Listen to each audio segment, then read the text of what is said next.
Dus Alfiano Remix.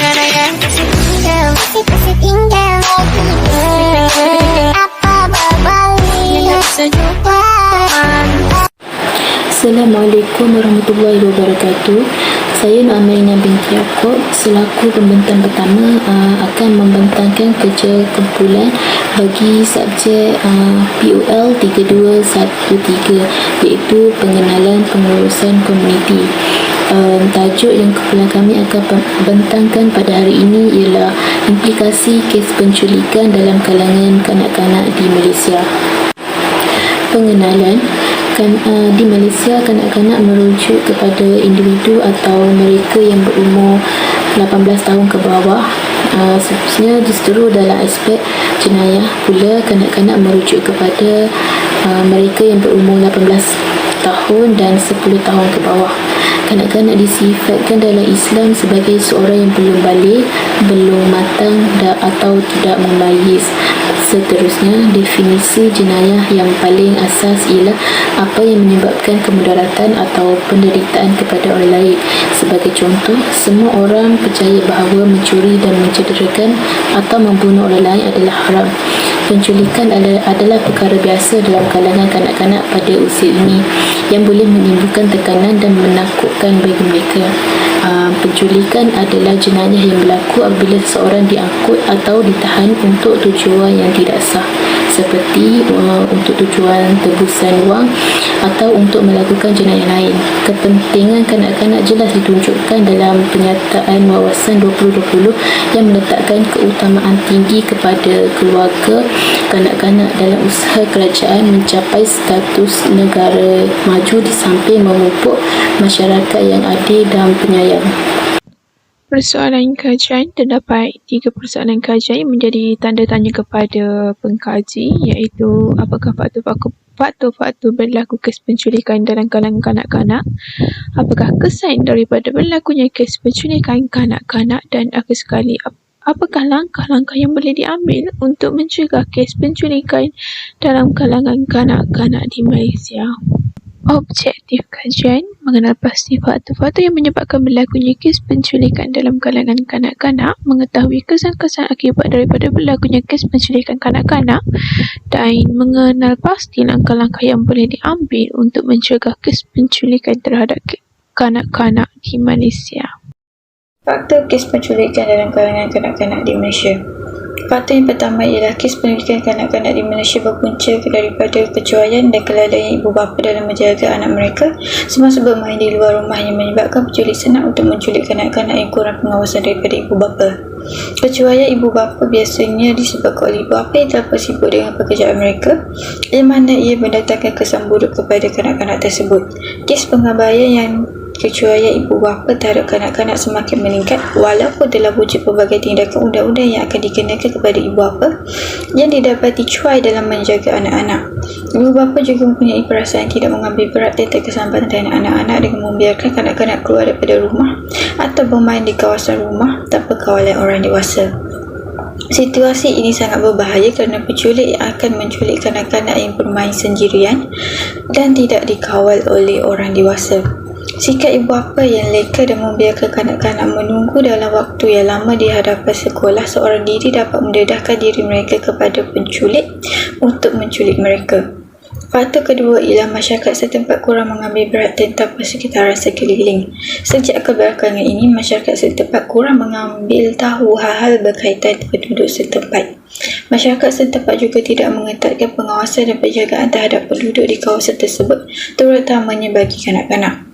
Penculikan kanak-kanak akan berlaku di sesuatu kawasan jika tiada kerjasama antara satu pihak dalam menjaga keamanan kawasan tersebut.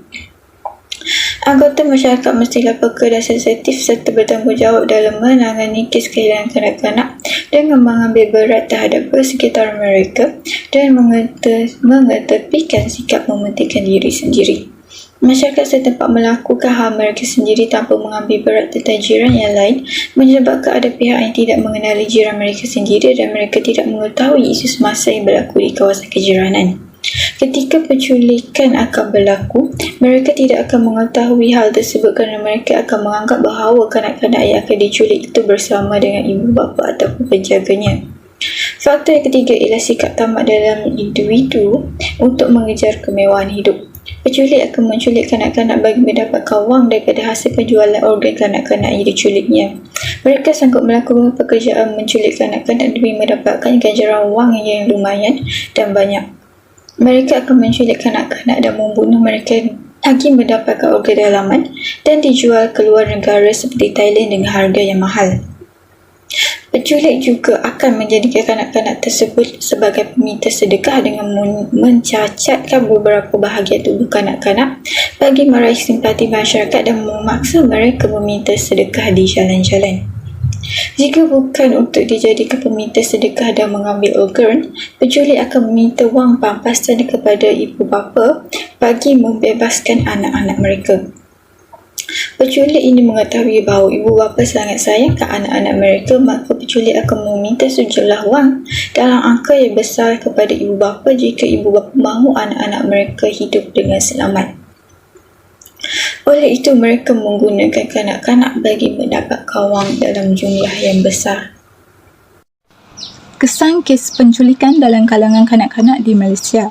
Berdasarkan kajian soal selidik, sebanyak 45% atau 9 orang daripada 20 orang responden telah bersetuju bahawa ketenteraman kehidupan masyarakat tergugat merupakan kesan paling buruk akibat kes penculikan kanak-kanak di Malaysia. Hal ini demikian kerana masyarakat menjadi bimbang akan keberadaan atau keadaan mangsa dan berfikir tentang apakah perancangan penjenayah terhadap mangsa. Sebagai contoh, isu penculikan dan pembunuhan kanak-kanak, Nurin Jazlin yang berusia 8 tahun pada tahun 2007 telah menggemparkan seluruh rakyat Malaysia maupun negara luar. Kes culik dan bunuh ini telah dikaitkan dengan penjenayah menaiki van putih. Bahkan, kes ini membuka mata masyarakat tentang penjenayah pedofilia, iaitu golongan yang mempunyai nafsu seksual terhadap kanak-kanak. Tambahan lagi, isu penculikan kanak-kanak membabitkan 5 orang sahabat yang bertindak melakukan perbuatan keji dengan menculik kanak-kanak lelaki selama 10 hari. Malahan, tubuh mangsa dimasukkan dadah supaya leka atau tidak sedar semasa tempoh tersebut. Dalam kes itu, Timbalan Pendakwa Raya Nurul Izzah Abdul Muttalib berhujah bahawa mahkamah perlu mempertimbangkan keadaan psikologi ibu bapa mangsa yang terkesan disebabkan memikirkan keadaan anak sama ada masa hidup atau sebaliknya. Maka beliau tampil memohon agar hukuman berat dikenakan terhadap kesemua tertuduh. Tegasnya, hukuman tersebut bukan sahaja demi keadilan terhadap keluarga mangsa, tetapi untuk kepentingan awam. Seterusnya, ibu bapa takut untuk membiarkan anak-anak keluar bermain bersama kawan-kawan. Merupakan kesan kes penculikan kanak-kanak di Malaysia yang mendapat sokongan 40% bersamaan 8 daripada 20 orang responden. Peningkatan kes penculikan kanak-kanak di negara ini jelas semakin membimbangkan ibu bapa terhadap keselamatan anak-anak mereka. Hal ini disebabkan kebanyakan kes tersebut sering dikaitkan dengan kelalaian ibu bapa yang mengabaikan keselamatan anak-anak mereka. Sebagai contoh, kanak-kanak berumur 7 tahun diculik di kawasan perumahan ketika bermain bersama kawan-kawan yang juga merupakan jirannya. Mangsa dilaporkan hilang selama 6 jam sebelum ditemui oleh orang awam. Kejadian ini menyebabkan ibu bapa mangsa menjadi cemas dan trauma ketika kehilangan anak mereka. Oleh itu, ibu bapa menjadi takut membiarkan anak-anak mereka keluar bermain bersama kawan-kawan sama ada bermain di taman permainan maupun di sekitar rumah. Kerana tanpa pengawasan daripada orang dewasa, mereka akan mudah terdedah kepada penjenayah penculikan. Natijahnya, kes penculikan kanak-kanak meningkatkan kepekaan ibu bapa dengan menyedarkan mereka tentang kepentingan kawalan keselamatan terhadap anak-anak. Akhir sekali, kesan menjejaskan ekonomi negara adalah paling sedikit mendapat sokongan daripada responden, iaitu sebanyak 15% bersamaan 3 orang responden sahaja. Jenayah penculikan kanak-kanak bukan sahaja tertumpu kepada rakyat Malaysia sahaja, malah kanak-kanak dari luar negara terutamanya pelancong asing turut menjadi sasaran penjenayah bagi tujuan mendapatkan wang tebusan. Berdasarkan statistik kes penculikan kanak-kanak pada tahun 2008 hingga tahun 2019, sebanyak 33 kes untuk tebusan telah direkodkan.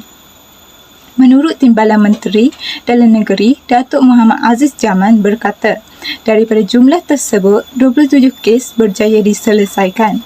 Tambahan lagi, beliau menegaskan bahawa kerajaan mengambil serius membanteras isu penculikan bahkan melibatkan warga asing atau pelancong asing yang tinggal di Malaysia. Hal ini demikian kerana isu tersebut akan menjejaskan imej negara di mata dunia sebagai sebuah negara yang mempunyai tahap keselamatan yang lemah.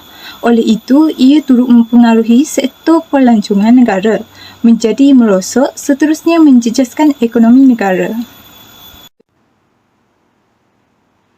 Langkah mencegah kes penculikan kanak-kanak di Malaysia. Kes penculikan yang semakin meningkat dari tahun ke tahun telah memberi banyak tekanan kepada pelbagai pihak. Oleh itu, terdapat langkah untuk menangani isu-isu tersebut. Berdasarkan kajian soal selidik, sebanyak 50% atau 10 daripada 20 responden yang bersetuju bahawa penguatkuasaan undang-undang berkaitan kanak-kanak merupakan langkah yang paling efektif terhadap kes penculikan kanak-kanak di Malaysia.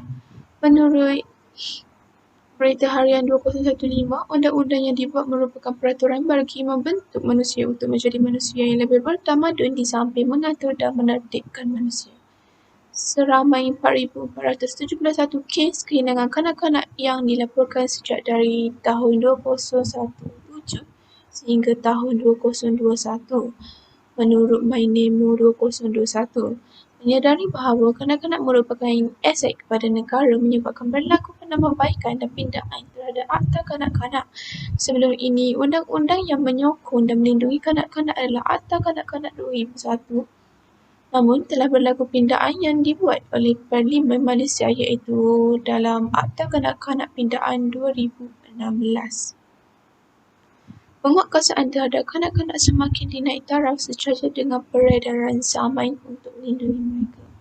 Seterusnya, meningkatkan tahap keselamatan di kejiranan atau kawasan yang sunyi merupakan langkah mencegah kes penculikan kanak-kanak di Malaysia yang disokong oleh 35% bersamaan 7 daripada 20 responden. Langkah-langkah pencegahan ini menduduki tempat kedua dalam kajian soal selidik yang dibuat oleh penulis.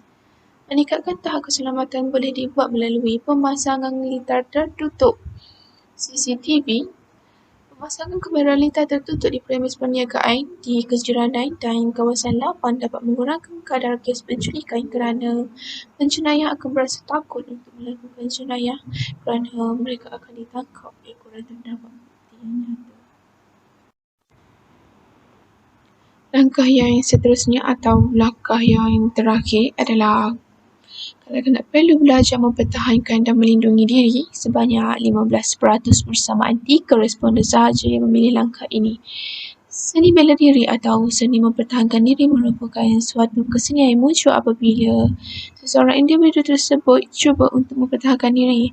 Menurut Astro Awani 2019, belajar seni mempertahankan diri sendiri perlu diajar untuk kanak-kanak sejak dari kecil lagi bagi membuatkan mereka yakin dalam membina jati diri di samping meningkatkan tahap kecerdasan dan kecergasan mereka dalam mengenali tingkah laku orang yang berniat jahat terhadap mereka dan sebagainya, dan berjaga-jaga serta dapat mempertahankan diri.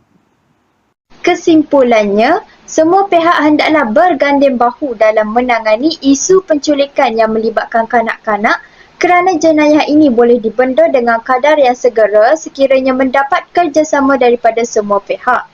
Selain itu, masyarakat hendaklah memainkan peranan dengan memberikan segala maklumat mengenai kes penculikan yang melibatkan kanak-kanak kepada pihak berkuasa bagi memudahkan pihak berkuasa bertindak dan mengesan dalan di sebalik kes ini. Pihak kerajaan juga hendaklah bertindak dan tidak hanya memandang remeh mengenai isu ini dengan mengambil beberapa inisiatif bagi membendung peningkatan kes ini dalam negara agar dapat mewujudkan sebuah masyarakat yang selamat supaya anak-anak boleh membesar dengan baik dan dapat menjadi insan yang berwawasan.